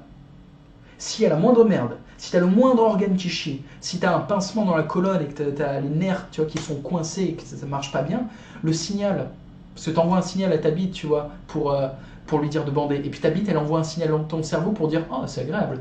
Et ben, si tu as la moindre merde, le signal ne remonte pas ou ne descend pas. Enfin, si, il essaye, tu vois, mais il se perd en cours de route. Donc tu chopes pas le plaisir, tu es insensible, et quand tu lui dis de bander, t'envoies le signal, bande, bande, bande, bande, bande, bande, blablabla. Tu vois, ici, t'as l'estomac en vrac parce que tu bouffes de la merde au McDo ou à KFC, et le signal n'arrivera jamais. Ou alors, t'as un gros tas, t'as de la graisse ici, et tu vois, l'amas graisseux qu'on a dans le ventre perturbe le libre passage du signal nerveux. Donc, en gros, tu bandes moins bien, parce que le signal se perd. T'as une bite qui fonctionne, t'as le muscle PC qui fonctionne, certes, ouais, mais le signal nerveux s'est perdu en cours de route. Donc, la base pour avoir une sexualité puissante et saine, c'est d'être parfaitement en bonne santé. J'ai une santé de fou. Et ça se voit sur la peau, ça se voit dans le regard, ça se voit dans l'attitude. C'est ma marque de fabrique, c'est ma signature, la santé. Tu peux pas, en fait, parler de sexe en ignorant la santé. C'est tellement lié, quoi. Donc, moi, tout ce que je veux, c'est que les mecs soient en bonne santé, mentale et physique. Et il faut être relaxé aussi, ça veut dire une santé mentale. Donc c'est tout. Ma voix, c'est celle de la conscience et de la santé. Et tous ceux qui disent que c'est une voie de perversion, que c'est une voie d'aliénation ou je sais pas quoi, franchement, allez tous vous faire enculer déjà. Et c'est une bêtise sans nom, mais c'est pas grave. Et c'est souvent les mecs qui ont le plus besoin de santé, donc qui sont le plus mal dans leur tête et dans leur corps, et qui sont, disons-le, dans une misère affective et sexuelle totale, la plupart du temps. C'est les mecs qui ont le plus besoin de moi, qui viennent me cracher à la gueule, parce que l'effort que ça leur demanderait d'accepter mes conseils, l'effort en termes d'ego, parce que tu vois, il y a leur fierté, et l'effort réel, parce que les exercices sont pas faciles à faire. C'est comme quand je vais à l'entraînement de boxe, c'est dur. Ben, c'est pareil, tu vois, pour t'entraîner et devenir puissant sexuellement, c'est dur. Ben, ces mecs feront jamais ces efforts. Donc c'est normal qu'ils n'ont pas le choix, plutôt que d'avouer leur faiblesse et leur manque de volonté, ils acceptent d'aller mal quelque part en m'insultant. C'est une forme d'acceptation de la médiocrité. Et en France, vous êtes au courant qu'on est victime au niveau national de ce virus qui est le culte de la médiocrité. Hein, on a le tabou de l'argent, on a le tabou du succès. On veut mourir, en fait. Tu vois, l'ethnomasochisme total, le culte de la médiocrité. Et tous les mecs qui veulent être au top, et moi je veux être un représentant au top niveau de ma nation, de mon identité sexuelle, bah, tous les mecs qui veulent s'élever, bah, évidemment, ils sont les ennemis de ceux qui sont le culte de la médiocrité. Mais c'est vrai pour tous les types d'identités. En ce moment, je regarde beaucoup les vidéos de Kemi Seba, qui, à mon sens, est au top de la puissance black. Et ce mec a plein d'ennemis, tu vois, tous les blacks médiocres, ils détestent Kemi Seba parce qu'il représente tout ce qu'eux ne seront jamais. Et d'ailleurs, gros respect à Kemi. J'aimerais qu'on ait plus de blancs qui tiennent le discours de Kemi, bah, dans leur position de blanc. Tu vois, Kemi, il tient un discours cohérent parce qu'il est black. Et moi, je tiens un discours de blanc parce que je suis blanc, tout simplement. Tu vois, on pense à sa famille avant de penser aux autres. Mais avec un mec comme Kemi, je m'entendrai à merveille. On ne se connaît pas, mais toute ma tendresse et mon respect pour ce gars-là. Et le mec, il respire la santé. Ça se voit que si tu veux l'embrouiller, lui mettre une patate, putain, et c'est peut-être lui qui va te mettre un gros crochet dans la gueule. Et tu sens aussi qu'avec les nanas, à mon avis, il n'a pas trop de problèmes. Que ça soit pour les tchatcher, pour les emballer et pour leur faire l'amour. Il est marié, il a une vie d'exclusivité, mais ça ne veut pas dire qu'il n'a pas une vie sexuelle. Je suis sûr que Kemi Seba au plumard, le mec il est en place. Donc respect à Kemi. J'enchaîne sur d'autres questions, hein, parce que j'en ai d'autres. Tiens, je vais vous lire un petit peu. Alors, le sexe, c'est la vie. Ça équilibre la vie d'un homme, ça virilise, ça détend, ça élimine toutes les compensations de frustration que certains mettent en place pour justifier leur échec affectif. C'est bien beau, Olivier, mais ça n'est pas une question. Mais ça valide ce que je dis, donc ça fait plaisir. Liam, qui nous dit squirter. Ah, il aime pas parce que c'est un terme anglais. C'est un mec, il est anti-mot anglais. Donc voilà. Putain, mais je vois pas tous les commentaires. Et il dit gicler, enculé. Mais squirter, c'est le terme. Tu vois, il y a des termes anglais, on les utilise. Hein, je suis désolé. Et j'arrive pas à voir toutes les questions. Elles disparaissent. Je suis désolé. Ah, il y a même un russe qui est en train de suivre mon live. Ça fait plaisir. Bon, je continue avec les questions. Je sais pas depuis combien de temps je suis en live. À peu près 1 heure. pas mal, on va faire 1 heure de plus, ou une petite demi-heure en tout cas. Bon, j'espère que ça vous plaît. Ah, une autre. Tiens, il y a Général von Jvisbon, ouais, j'arrive pas à prononcer ton nom frérot, qui est là, ça fait plaisir, bienvenue. As-tu une vidéo en projet sur... Oh, c'est la question de Liam, ça va te faire plaisir Liam. As-tu une vidéo en projet sur comment se couper l'envie quand c'est pas le moment de se laisser emmerder par son désir? Ouais. Je vais évoquer ce sujet. En gros, dans mes vidéos, dans mon approche, j'ai commencé par la base. J'ai fait beaucoup de vidéos au début pour le renforcement physique, c'est-à-dire avoir des organes sexuels puissants et être à peu près en bonne santé. C'est ça la base. Contrôler son désir, contrôler ses tensions sexuelles, c'est déjà une forme avancée de sexualité. Mais c'est indispensable. C'est indispensable pour une raison qui est évidente, c'est que n'importe qui, même le plus ignorant des ignorants, peut voir sur la gueule des gens qui sait qu'il y a une sexualité épanouie et qui sait qu'il ne l'est pas. L'expression « être un mal baisé ». C'est une expression qui marche parce qu'elle est évidente. On voit à la gueule de quelqu'un si c'est un mal baisé. Et un mal baisé, c'est quelqu'un qui a des tensions sexuelles accumulées et qui est irrité par ces tensions sexuelles et qui ne sait pas quoi en faire. Et une tension accumulée trop longtemps se transforme en douleur. La douleur peut être physique, il y a des mecs qui ressentent la douleur physique, on appelle ça les couilles bleues, tu sais, c'est quand tu as les couilles douloureuses. Et les femmes, elles sentent aussi cette tension. Quand elles ont de l'amour à donner, mais personne pour recevoir cet amour, ou qu'elles ont de l'amour à recevoir et que personne ne leur en donne, elles ont une tension émotionnelle qui les rend hystériques. Et c'est pareil, elles ont une gueule de mal baiser, quoi. Et c'est un peu connecté avec la question de Liam, quand il se dit comment se débarrasser de son désir quand c'est pas le moment. Je vous donne une petite technique. Allez, petite technique, cadeau, un petit entraînement. Lorsque tu as du désir, qu'est-ce que c'est? C'est en fait une activation de ton centre énergétique génital. Je te parle en langage un peu médical. Ça veut dire que ton système nerveux, d'un coup, va focaliser. C'est comme une caméra qui fait un focus sur ta zone génitale. Tu as la zone génitale qui va devenir un peu plus sensible et qui va être un peu plus connectée avec ton cerveau. Et tu auras envie de baiser. Ça va te faire des parasites mentaux. Donc tu seras un peu en déséquilibre. Ces parasites mentaux, ça sera quoi? Ça sera des idées liées au sexe et potentiellement des parasites émotionnels. Tu auras peut-être des troubles émotionnels ou un petit amoindrissement de ta stabilité émotionnelle. Bref, dans ces moments-là où tu as tout simplement envie de baiser et que tu es en train de bosser et que tu n'as pas envie d'être distrait, ou quand tu croises une jolie fille dans la rue, qu'elle est belle et que tu as envie de te retourner pour voir son cul et que quelque part ça t'emmerde d'être la victime de ta bite ou d'être l'esclave de ta bite et que tu n'as pas envie d'être sous l'influence de toutes ces stimulations, ou quand tu es sur internet et qu'il y a un pop-up avec une meuf à poil, tu n'as pas envie de cliquer dessus, mais malgré toi tu regardes cette merde. Pourquoi? Parce que ta zone génitale vient d'être stimulée. Bon, que faire? Contracte le muscle PC, inspire et sniff, comme ça.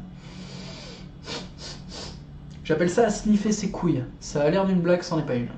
En contractant le muscle PC, tu amènes une sensation interne par tes muscles PC, et en squeezant et en visualisant les sensations qui remontent le long de la colonne vertébrale, donc ça remonte dans le dos, tu peux faire monter les sensations vers le sommet du crâne. Donc en fait, tu vas déplacer ta tension énergétique de la zone génitale vers le sommet du crâne. C'est le sniffage de couilles. Comment l'opérer? Quand tu sniffes, tu contractes à fond le muscle PC le plus fort possible. Et tu relaxes le reste du corps, ce qui est assez technique, comme ça. Ça se voit pas, hein, mais je contractais à fond. Et quand tu as fini de sniffer, tu sniffes 3 grands coups. C'est un peu comme si tu sniffais de la coke, tu as ta ligne de coke, et là il reste de la coke, tu vois, mais tu as déjà les poumons remplis, tu peux plus sniffer. Alors tu te forces, genre, tu fais 3 derniers sniffs, et ces 3 derniers sniffs, c'est ça qui va t'aider à tirer les sensations vers le haut. Fais-le quand tu croises une jolie fille dans la rue, tu vas le sentir. Fais-le dès que tu sens une grosse émotion. Sniff tes émotions. En fait, sniff tes sensations physiques pour les ramener en haut de la tête. Et l'idée, c'est ça.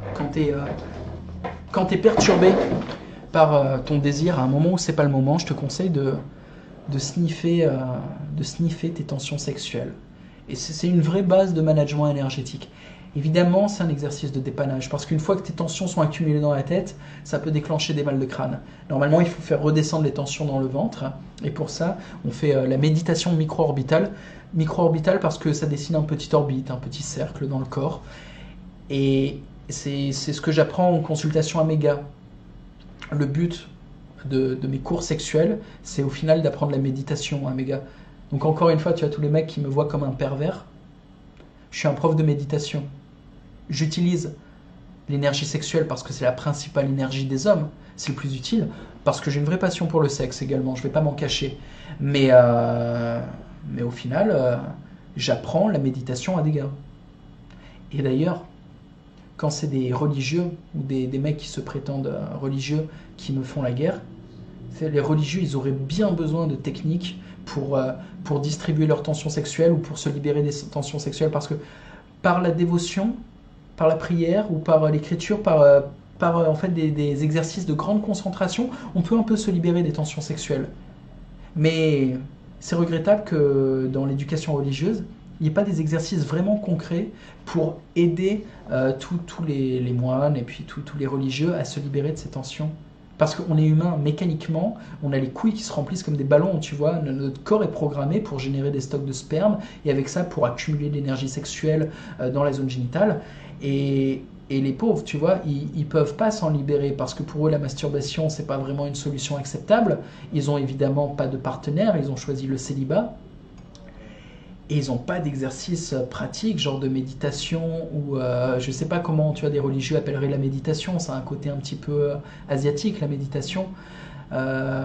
Je sais pas comment on appelle la méditation dans la communauté chrétienne, mais il faudrait des exercices à leur donner, et moi j'en ai, pour qu'ils se libèrent de leur tension sexuelle. Ça aiderait, c'est évident. Et je parle pas du tout de pédophilie ou ce genre de truc, c'est pas pour...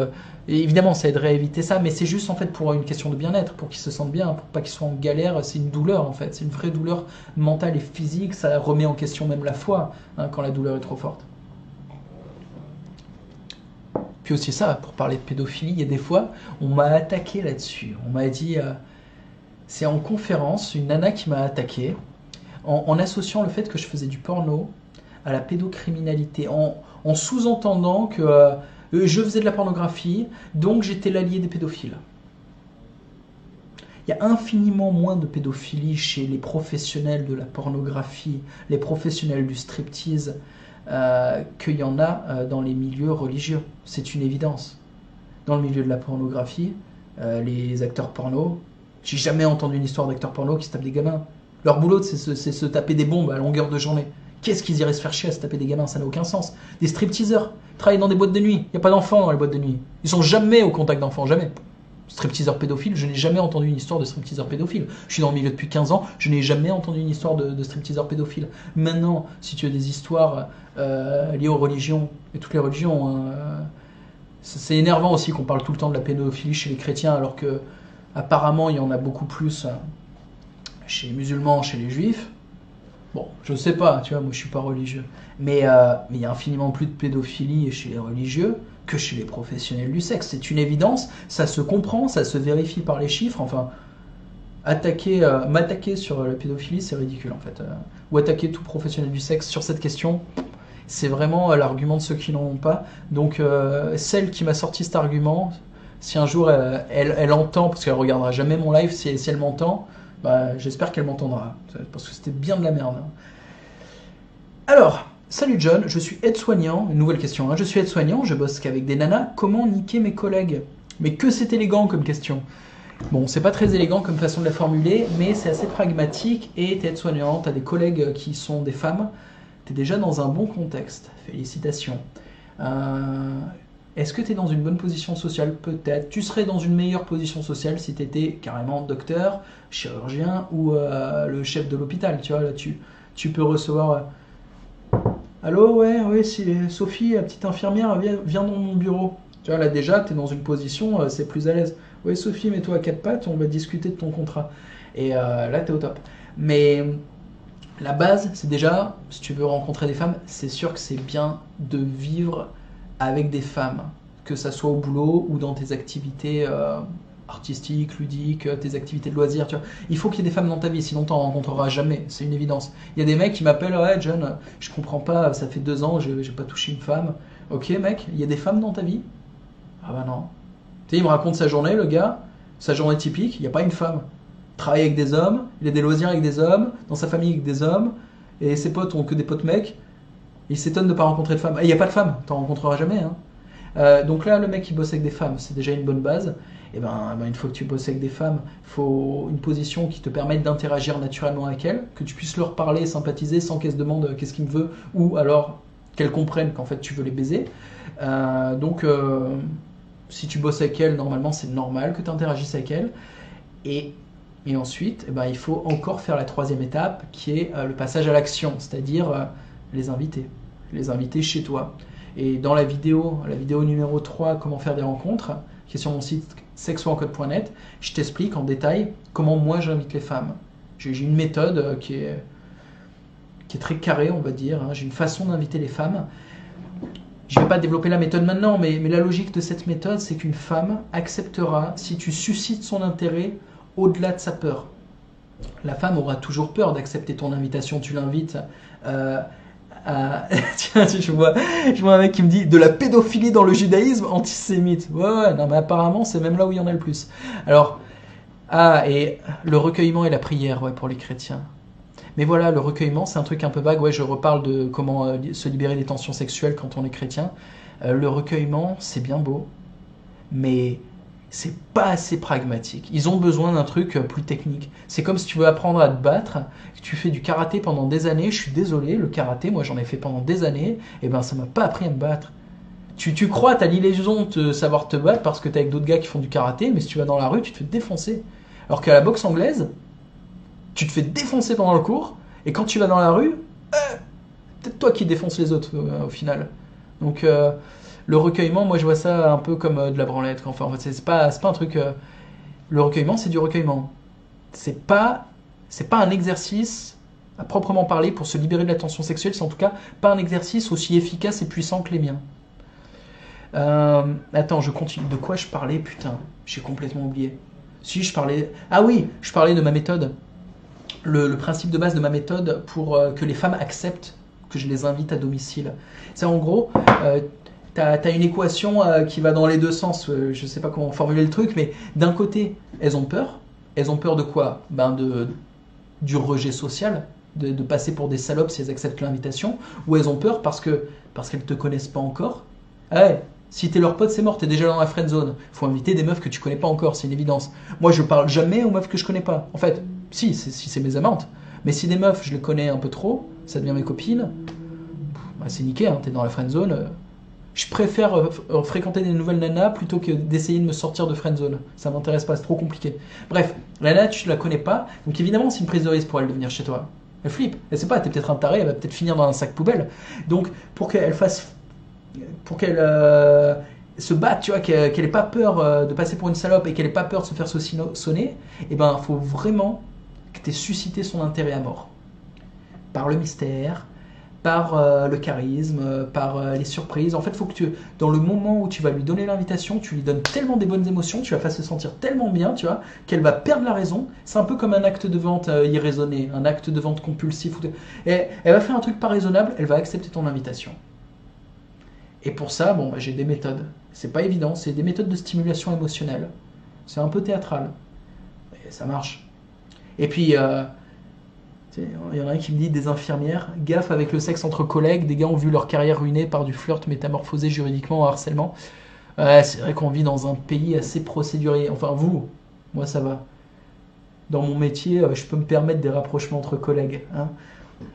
Mais bref, je pense avoir traité la question. J'espère. Et c'était la dernière question. Voilà. Et je vais voir si j'arrive à accéder à vos questions. Là, je suis pas sûr. Et pour y répondre, non, ou sinon je vais finir le live. Et ça m'emmerde de pas voir les questions. Je vois les commentaires quand ils s'affichent, après ils disparaissent. Écoutez les gars, non, on va faire simple. Les gars qui sont en train de voir le live là, vous êtes 60, on n'est pas des milliards, mais ouais. Si vous avez des questions que j'ai pas lues, auxquelles vous vouliez que je réponde, c'est le moment. Balancez des questions, je répondrai à 2 ou 3 questions. Faites vite parce que sinon le live va être chiant. Pendant ce temps, je bois mon jus. Allez-y, écrivez vos questions là. Si je suis pas clair, je le redis. Là, bonhomme, c'est le moment d'écrire ta question. Alors, Frédéric Condette me dit, tu es censuré encore. Comment ça, je suis censuré? Ils ont coupé mon live? Non, je vois des questions qui arrivent. Je suis pas censuré, pour une fois. Non, j'ai été censuré sur Facebook, sur YouTube, mais là, ça va. Alors, Ouais, là je vois les questions. Arrêtez les questions parce que sinon ça va disparaître. Tu es toujours marié à Zap? Oui, je suis toujours marié à Zap, mais on n'est plus vraiment ensemble. C'est-à-dire que elle a décidé de. Putain, arrêtez avec vos questions. Là c'est bon, j'ai des questions. Arrêtez parce que sinon elles disparaissent et je sais pas comment y avoir accédé. Je vous interdis de poser des questions. C'est clair? Ouais, je vais faire le dictateur. Celui qui pose une question, je blacklist, je le vire. J'ai viré personne aujourd'hui de ma page. Je vire tout le temps plein de gens de ma page. Aujourd'hui, j'ai encore viré personne. Bref, toujours mariée à Zap, ouais, mais elle voyage beaucoup. Elle va dans des pays que j'aime pas. Elle va dans des pays chauds et humides où il y a des populations qui m'intéressent pas du tout. C'est-à-dire, elle va en Inde, en Thaïlande, elle va aux États-Unis, elle va en Afrique du Nord. Enfin bref, des endroits où je veux pas aller quoi. J'ai été, mais je veux plus y aller parce que c'est chaud, humide, tu sues des couilles et que les populations là-bas, franchement, c'est pas ma civilisation. Je m'entends pas spécialement avec ces gens-là. Moi, je veux vivre avec des gens qui me ressemblent, des blancs chrétiens. Là, c'est des blancs orthodoxes ici. Je suis bien avec eux. En Russie, je suis au top. C'est le meilleur endroit que j'ai jamais vu. Pourquoi est-ce que je bougerais? Donc ma femme, elle est la bougeotte. Qu'est-ce que tu veux que je fasse? Je l'aime, je veux qu'elle soit heureuse, je la laisse bouger. Et je vais pas l'accompagner, j'aime pas. Je déteste voyager. Je sais que j'ai fait 10 ans de nomadisme. Mon surnom, c'était le nomade patriote. Vous savez quoi? Je déteste voyager. Je déteste prendre l'avion. Je déteste débarquer dans un nouvel endroit et rien reconnaître. Je déteste prendre le bus. J'aime pas conduire. Et j'aime pas le train. Je déteste voyager. Mais j'avais pas le choix. C'était pour mon boulot. Moi, je voyageais pas pour voyager. Je voyageais pour bouger. Oh putain. Ma vidéo est interrompue? Non, elle revient. Ah, ça va. Bref, ça fait 1 an qu'on se voit plus tellement avec ma femme, on communique à distance. Petite question, vaginale et clitoridienne? Ouais, question à la con. Et vous savez quoi, les prochains lives, je les ferai peut-être comme ça. Je les ferai peut-être avec des questions à l'avance, parce que le système Facebook avec les questions, c'est le bordel. C'est-à-dire les questions, elles défilent et elles disparaissent et j'ai plus accès. Tu vois, normalement, il y aurait un bouton pour voir toutes les questions. Et ben là, le bouton, je l'ai pas. Je vois juste les questions défiler. Et maintenant, je comprends. J'avais vu le live de Danny où il était en panique. Il essayait de répondre à vos questions. Et c'est-à-dire qu'il passait 2 minutes à répondre à une question tout en lisant les autres. Il se déconcentrait. Et au final, il disait un peu que de la merde. Danny, ton live, c'était un peu de la merde. Il n'était pas aussi bien que le mien. Je suis désolé, Danny, ton live n'était pas aussi bien que le mien. Compare. Pourquoi? Parce que tu n'avais pas tes questions à l'avance. Et qu'au lieu de développer sur des vraies réponses, les gens te l'ont dit d'ailleurs. Hein. Ah, Danny, je t'adore, t'es mon poteau, c'est un vrai poteau. Danny, c'est un bon gars, un mec gentil et il a été bienveillant à mon égard, donc total respect pour ce frérot. Allez, dernière, Guillaume qui me dit merci. Il y en a un qui me dit: as-tu remarqué que les gens que tu croises en Russie ont un regard vivant et sain, et en Europe on peut constater le contraire sur leur visage? Oui et non. Le russe a quand même un visage très dur à la base, mais j'adore parce que le russe ne fait pas l'effort de politesse. Au début, on peut se croire, il est pas poli. Non, il est pas hypocrite. Il fait pas semblant d'être ton pote s'il est pas ton pote. Donc il fait la gueule. Enfin, la gueule. Il s'en fout, tu vois. Le russe, c'est pas là pour te sucer la bite, de base. Il est chez lui, dans son pays, le pays le plus fort du monde, et il a rien à sucer. Mais quand tu deviens son pote, là, il se met à sourire, et un vrai sourire. C'est beau. Un sourire de russe, ça vaut 100 sourires d'américain. Parce que eux, ils te font un câlin le premier jour, tu vois, le lendemain, ils te reconnaissent pas. Et en Europe de l'Ouest, on a cette politesse. Bonjour, merci, est-ce que ça va? Mais il y a pas mal d'hypocrisie aussi. Et je te parle même pas de pays comme l'Inde et la Thaïlande où tous les mecs te sourient, mais en fait, dès qu'ils peuvent t'enculer, ils t'enculent, quoi. Je me sens pas du tout bien avec ces gens-là, je les ai jamais compris. C'est pas ma culture, quoi. Alors que les Russes, putain, c'est la culture que j'aurais rêvé avoir. C'est la culture idéalisée de la douce France. Donc voilà, encore une fois, total respect aux Russes. Et il y en a un qui dit: tu préfères donc être sédentaire que prédateur nomade? Je préfère être sédentaire que nomade. Je n'ai jamais été prédateur nomade. J'étais artiste de rue, sans déconner. Artiste de rue, je suis pas BHL. Hein. Et je me baladais avec une valise, j'allais dans la rue et je faisais du kung-fu dans la rue. Les gars, je suis pas je boursicote pas en ligne, j'ai pas des lobbies. Je suis artiste de rue. Hein? Ah, une question qui revient. 4e tentative d'Olivier. Ma femelle a mal au début quand je la pénètre. Des solutions? Déjà, c'est bien. Il appelle son épouse ou sa partenaire ma femelle. Et ça casse un peu le tabou féministe de jamais appeler une femme femelle. Moi, je les appelle des femelles. Moi, je suis un mâle, une femelle. Tu vois, c'est très bien. En anglais, ça passe très bien, le terme female and male. Bon. Alors, elle a mal au début quand je la pénètre des solutions. Ouais, je te conseille vivement ma vidéo sur Sex Workout X qui s'appelle massage vaginal ou massage érotique ou pussy massage. Il y a différents points dans un vagin. Et quand tu comprends ça, tu es capable de faire plein de choses. Tu es déjà capable de diriger ta bite dans le vagin. Parce que la plupart du temps, on fout sa bite dans le vagin, on ne sait pas, on tape au hasard. On peut savoir où on tape. On peut orienter sa bite avec l'angle d'érection et targeter ou cibler des points précis. Et bref, quand tu masses les points de ta femme avant de la pénétrer, tu peux la relaxer sur ses points de douleur. Et dans la vidéo, je développe vachement. C'est une technique médicale en fait. Et c'est hyper puissant. Donc pour renforcer la vie de couple, c'est un soin thérapeutique d'une extrême qualité à donner à sa partenaire, le massage vaginal. C'est une de mes vidéos essentielles, je dirais. Donc dans Sex Workout X, le pussy massage. Ce qui m'a été appris depuis 2 ans par mon maître en Thaïlande, qui est un Russe. Parce qu'en Thaïlande, je fréquente des Russes. En Inde, je fréquente des Russes. En fait, j'allais dans ces pays pour fréquenter des Russes à la base, jusqu'au moment où je me suis dit pourquoi j'irais pas directement en Russie, en fait, je suis con. Voilà, je vais arrêter sur ces mots. Je vous fais une grosse bise, ça m'a fait plaisir, je me sentais un peu avec vous. Et le seul truc qui me manque par rapport à la France, c'est ça, c'est les bons Français, tu vois, les Français patriotes comme vous, mes frérots bienveillants. Donc ça me manque, c'est clair.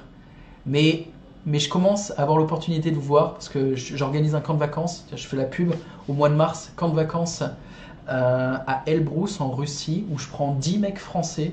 On est déjà 8, il reste 2 places. Dépêchez-vous, il reste 2 places parce qu'il y en a un qui a trouvé une copine entre temps, donc il va pas venir. Mais il est bien avec sa nana. Donc je lui jette pas la pierre, mais bon, on va le remplacer quoi. Donc 10 nanas et 10 mecs. Et je vais finir le live sur cette vidéo. Attends, je vais essayer de la retrouver et je finis là-dessus. Une grosse bise à tous. Partir en vacances et rencontrer l'amour. C'est pas joli ça, hein? J'invite mes gars et mes copines russes à me rejoindre à la mer ou à la montagne pour des vacances de rêve. Je t'explique comment ça marche. Avec mon épouse, depuis des années, nous organisons en Russie des ateliers sur le thème de l'amour et la sensualité. Nous aidons des couples à trouver l'harmonie dans leurs relations. Mais pas que. Il arrive souvent que des célibataires rencontrent leur partenaire lors de nos événements romantiques. Donc l'idée que j'ai eue, c'est de proposer à mes gars français de me rejoindre en vacances. Le but, clairement, c'est d'essayer de rencontrer l'âme sœur. De faire comme moi j'ai fait. Je suis marié à une Russe depuis 5 ans et c'est le meilleur truc qui me soit jamais arrivé. Ah maintenant je vis en Russie, carrément. Ah, comme Gérard. On est pas bien là? Et va le voir, GG, demande-lui s'il est content de vivre en Russie. Concrètement, j'organise 2 camps de vacances en Russie. Un cet été en Crimée et un autre cet hiver à Elbrus, sur le plus haut sommet d'Europe. Pour l'organisation, je sélectionnerai 10 hommes et 13 nanas. Alors, pourquoi plus de femmes que d'hommes? T'es sérieux là? C'est vraiment une question à la con. Alors, au niveau des tarifs, le voyage en Crimée, ça sera 1000 € plus frais de voyage. Le voyage à Elbrus, 1500 € plus frais de voyage. Les frais de voyage, c'est l'avion plus le visa, donc tu comptes entre 4 et 500 € max. Ce prix comprend la pension complète et les animations. Et ce prix comprend une partie du ticket des femmes. Elles payeront en gros 2 fois moins cher que les mecs, mais c'est normal. Les hommes payent pour les femmes, toujours. Enfin, dans une civilisation qui marche à l'endroit. Et pas que. Une fois sur place, les mecs continueront de prendre soin des femmes. C'est-à-dire porter les skis, porter les sacs, être attentionnés, faire des petits cadeaux, payer des restos. Enfin, aux petits oignons, gentlemen. Et on va faire quoi là-bas? Eh ben, à la montagne, on va faire du ski, et à la mer, on ira à la plage, évidemment. On va aussi faire des balades, chanter des chansons traditionnelles. Nanana, nous voilà. Enfin, tu vois, tout un tas de petites activités, excursions sympathiques aussi. De la danse de couple également, et puis tout un tas d'animations et de jeux sensuels adorables pour faciliter les rencontres. Et au niveau de l'ambiance, raffiné. Je n'accepterai que des Français avec un haut niveau d'éducation. Et l'attitude, la tenue vestimentaire, le comportement en général seront exemplaires. Et maintenant, une petite interview des copines russes pour que tu puisses faire connaissance avec celles qui partageront tes vacances et peut-être le reste de ta vie. Ah, ne t'emballe pas trop, hein, tu sais, l'amour ne se contrôle pas et on sait pas ce qui se passera pendant ces camps de vacances. Rien du tout peut-être, hein. On sait pas. Non mais, faut tenter quand même. Hein? Pour moi, ça a marché.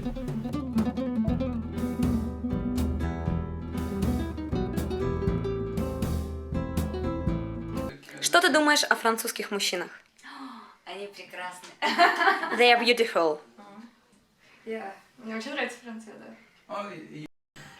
Emotional and with charisma. They're very sexy, I guess. Они прекрасны. They are beautiful. So what do you think about Frenchmen? I love Frenchmen. They are great. They are great lovers. Я предполагаю, что они очень нежные, I propose that they are very sensitive, умные, clever, с глубокими ценностями, with deep understanding of their life. Европейский интеллект, он очень отличается. И несмотря на то, что я живу в России, я большое предпочтение даю все-таки европейским мужчинам, я на них больше обращаю внимание. Французы относятся к европейским, поэтому они мне интересны. And I prefer the Frenchmen, and of course they're interesting for me.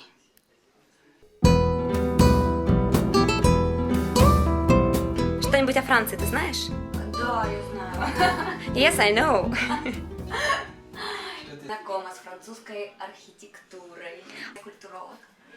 And French artist. Да, из Там очень красивая природа. I like French language. Oh, it's just a perfect country. I've been there I think 10 times and I'm a big fan of French wines and French cuisine and yeah, that's great. Я люблю Францию. Я была во Франции. Очень красивая страна. I love France. I was in France. It's a very beautiful country. Друзей, ну, как бы русских живет во Франции. No, but I have got a lot of friends who are living now in France. Tu parles français. Oh. Tu peux nous dire quelques mots en français? Comment tu t'appelles et d'où tu viens? Je m'appelle Irina. Je viens de Toufa. C'est une ville grande, aussi. Je viens de France et voilà, c'est ça. Et pourquoi tu aimes la France? Je ne sais pas, je sens que la France, pour moi, c'est important. Je ne sais pas, j'aime beaucoup aussi, mais je pense aussi. Merci.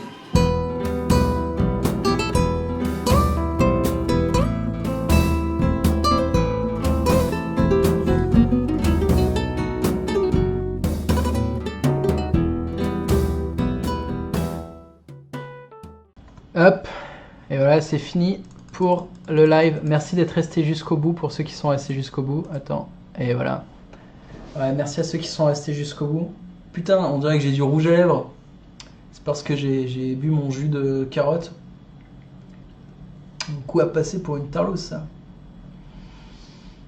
C'est la dernière fois que je bois du... Putain, les jus de carotte, les jus, Thierry Casanova, c'est de la merde, enculé Thierry Casanova. Non, ouais, ça laisse du orange sur les lèvres, mais à part ça, c'est excellent pour la santé. Donc voilà, je vous fais une grosse bise. Au revoir, à plus. Putain, j'ai vraiment les lèvres oranges.